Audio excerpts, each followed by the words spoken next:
Well, you're on camera, so be embarrassed on camera. So we are finally heading out on the first trip after getting back from Arizona. Man, it's been too long. It really has. April, May, June, July, August, 5 months. It's too long. Yeah. So we are headed up to Washington State to see our kids and our grandkids. That'll be exciting. We have one son that lives in Ferndale, north of Bellingham, and we'll go up there just on a day trip. But our first stop tonight is going to be Pasco, Washington, just overnight. Probably won't even unhitch at Franklin County RV Park. And then from Pasco, we're going to go over to Marysville area where Angela's parents live. Yes. And we'll be there for a few days, and it's from there that we'll launch up to Ferndale. Then we're going to go mooch dock off our good friends, Craig and Kathy, and we'll do an RV park review of their place too. I mean, we're staying there, so they'll get a kick out of that one.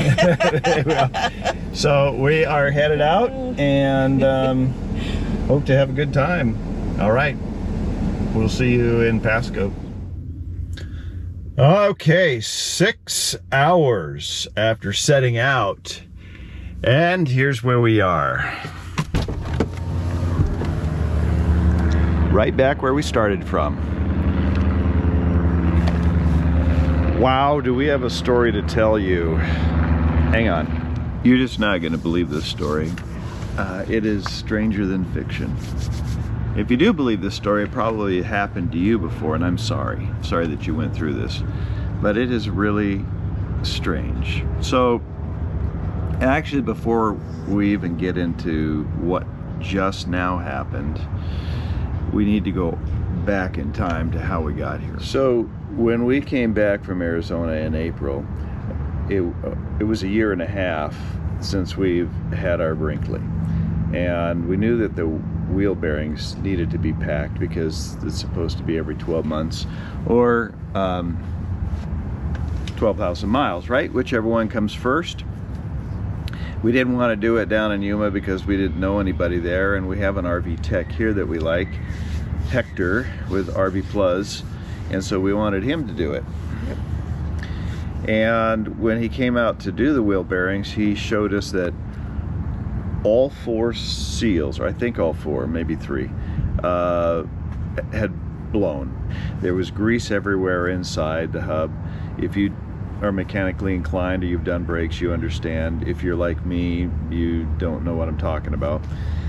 But basically we didn't have any brakes because there was grease all over everything. So what a fiasco. Yeah, that was a mess. So it was outside of the 1-year warranty, and I don't know that Lippert was going to do anything for us, so we contacted Brinkley and they intervened, and Lippert, and I don't know that for a fact about Lippert, but anyway, Lippert did replace everything, and so Mobile Tech took care of all of that. And he just told us that when we got ready to take our first trip, that these were self-adjusting brakes, forward adjusting brakes, meaning that we just have to use them a little bit and that they would adjust and seat over time. So anyway, there we are. Now fast forward to now. Okay, so we got ready to leave on this trip that we were just starting to film. And I set the trailer brake gain to 6 just as a starting point, and we pulled out here, and I wanted to see where we were, so I pinched the trailer brake and there was absolutely no difference at all. And so I did what we were told to do, and we just kind of did a loop around here a few times and kept adjusting the brakes, and I actually even did put it in reverse, although these are what they call forward self-adjusting. And after round and round a few times, nothing happened. I even turned the gain up to 10. So I thought, well, I'll go out on the road just down the street a little bit here and try it, and nothing was happening. So we pulled into a parking lot and did a bunch of back and forth for probably half of an hour. Yeah, I did think that. Yeah, trying to get these to adjust, and still nothing. So we got on the phone and called our RV tech. So he was a little bit puzzled because we told him that we had been doing this for about a half of an hour and still nothing had changed. So he was really great. I love this guy, Hector, with RV PLUZ. Really like him. He's just excellent. So he drove from Boise, which is about 25 minutes away from where we were. And on his way, he checked with Lippert and found out there was something that needed to be done extra called burnishing the brakes. Now I want to pause here for a second. Have any of you heard of burnishing the brakes before? I would sure appreciate some comments about that if you have, because it was news to me. And granted, again, I'm not the most knowledgeable about this thing, but I've checked with so many people about this. In fact, I even called Les Schwab, and I'll tell you about that too. But anyway, I called a bunch of people that I know that are motorheads and people that have had experience with trailers, talked to a couple of people that have actually done brakes on trailers. None of them have done or heard of this process of burnishing the brakes. And so I finally called Les Schwab. I talked to the guy there. He kind of like, you know what his reaction was? If I could have seen him, it was kind of like, huh, you know, I think I've heard of it, but we don't do that. We just take some brake cleaner and clean them off, because ours come with a little oily residue on them too. So like, we're talking Les Schwab, these guys do this sort of thing all day long, right? Finally, the last place that I called about this was Bish's RV, where we bought our Brinkley.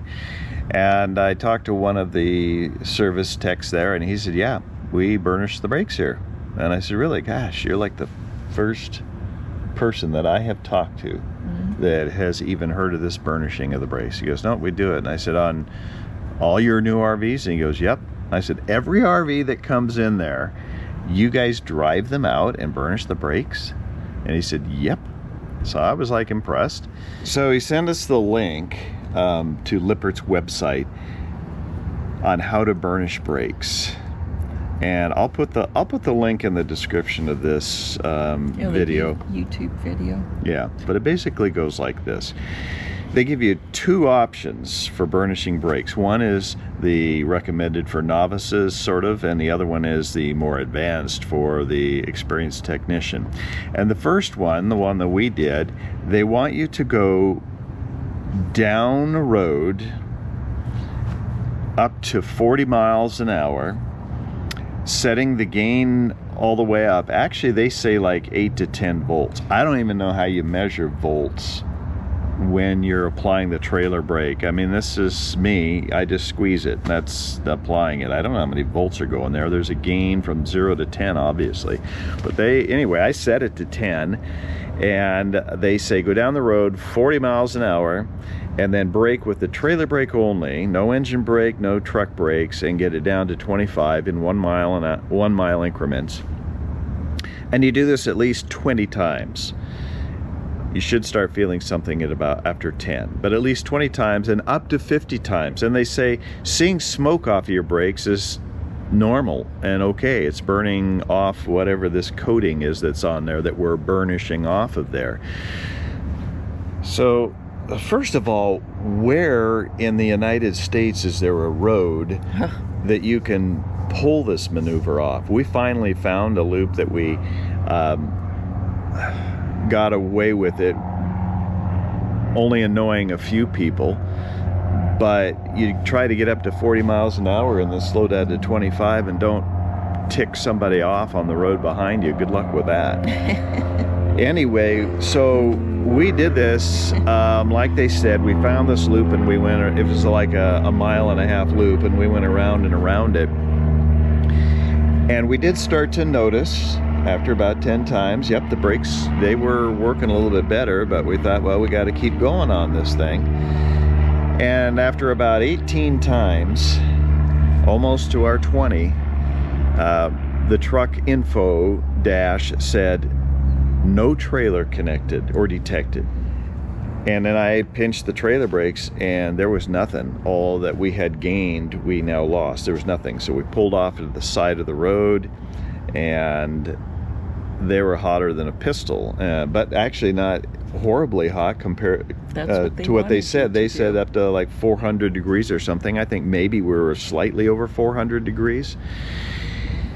So we went back to this parking lot and called Hector again. Hector met us back at the parking lot, and he jacked the RV up and took the wheels off, and the brakes are gone. They're disintegrated. I took wiring melted. Wiring in the back plate melted even on one of them. That's why we lost signal about the trailer being detected. And I took a picture of some of the brakes on the ground. I'll put that up here, and then when he comes out to replace these, I'll video some of the wheels. I didn't do it at the time, obviously. We were a little preoccupied. But anyway, I was still baffled about this whole burnishing the brakes. Oh, and by the way, you know what? That other method, the more aggressive one, they say go down the freeway at full speed, 65 miles an hour, and apply the trailer brake with the gain on 10 while you have your foot on the gas for a half a mile. And they said it's gonna smoke, but that's normal. And I'm like, okay, the whole thing was just not a good experience. I contacted Lippert about this, and I was like, why are you sending us brakes that aren't ready to be used? Their answer is they get the pads from some offshore company, I suppose, I'm guessing, that doesn't take this coating off either. And it just seems to me like a huge liability. It does, and it seems like a huge liability for them to be sending out brakes that aren't ready to go, and then asking inexperienced people to burnish these brakes and potentially destroy them like we did.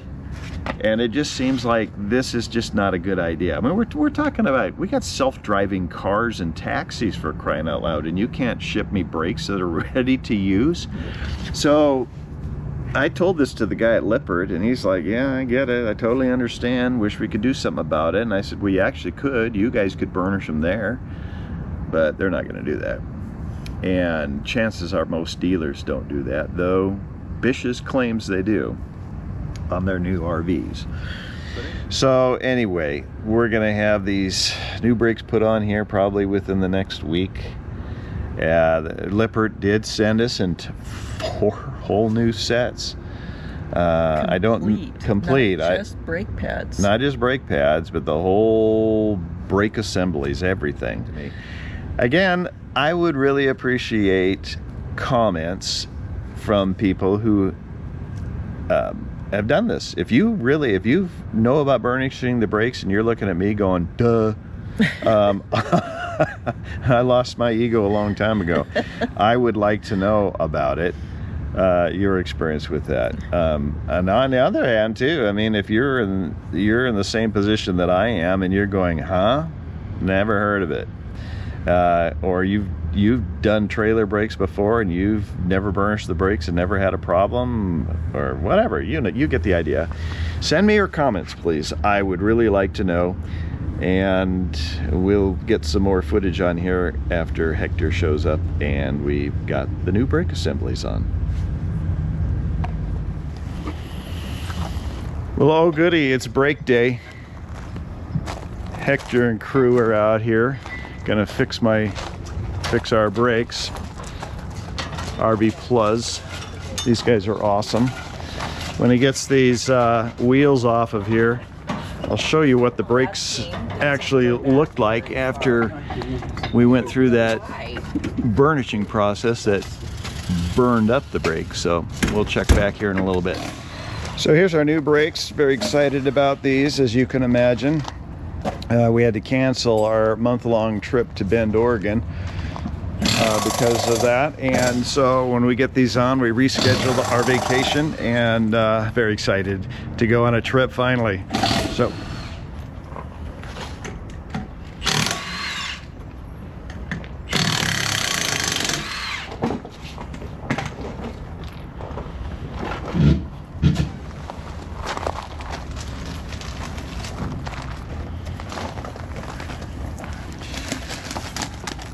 So Hector, what caused that white on that? On the drum?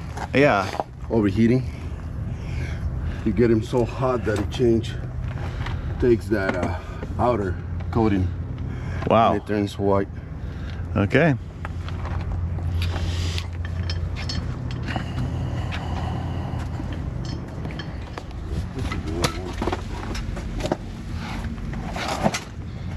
This is a right hand. It's going inside. Is that a right hand? So that's the brake, huh? That's the brake. They don't call them pads on these, do they? They call them shoes on these, don't they? Brake shoes, yeah. Brake. So you can see that one's all completely worn down, broke. As Hector picks on it, it just flicks right off. So, yeah. And that was after following their burnishing process, which you probably don't need me to tell you I'm not doing again. There's what a nice new brake looks like.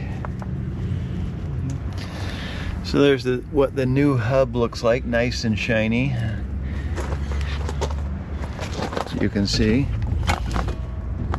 And you can see what happened to our old ones when we did that burnishing process. It just overheated the metal.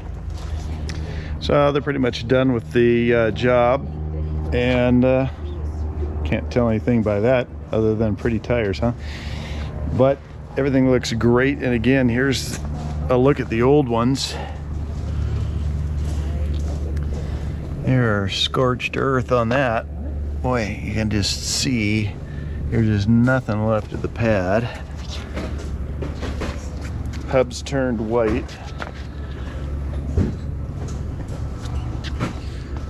That one you can really see how it just, man alive, just destroyed these brakes. But we're good to go now, so can't wait to get going. One thing that I forgot to mention is that when Hector was here, he had a device that he was able to hook up to our pin connector on our RV that simulated being hooked up to the truck. And with the help of his assistant turning the wheels, he was able to adjust the brakes for us, so we don't even have to do that this time. And needless to say, we're not going to burnish them this time. So I hope that this video was of some use to you, whether you learned something from it or whether you were extremely amused by it, watching somebody like me who doesn't have a clue what he's doing when it comes to this. But do love being out there on the open road and traveling. So anyway, we'll see you down the road when we are in Bend, Oregon.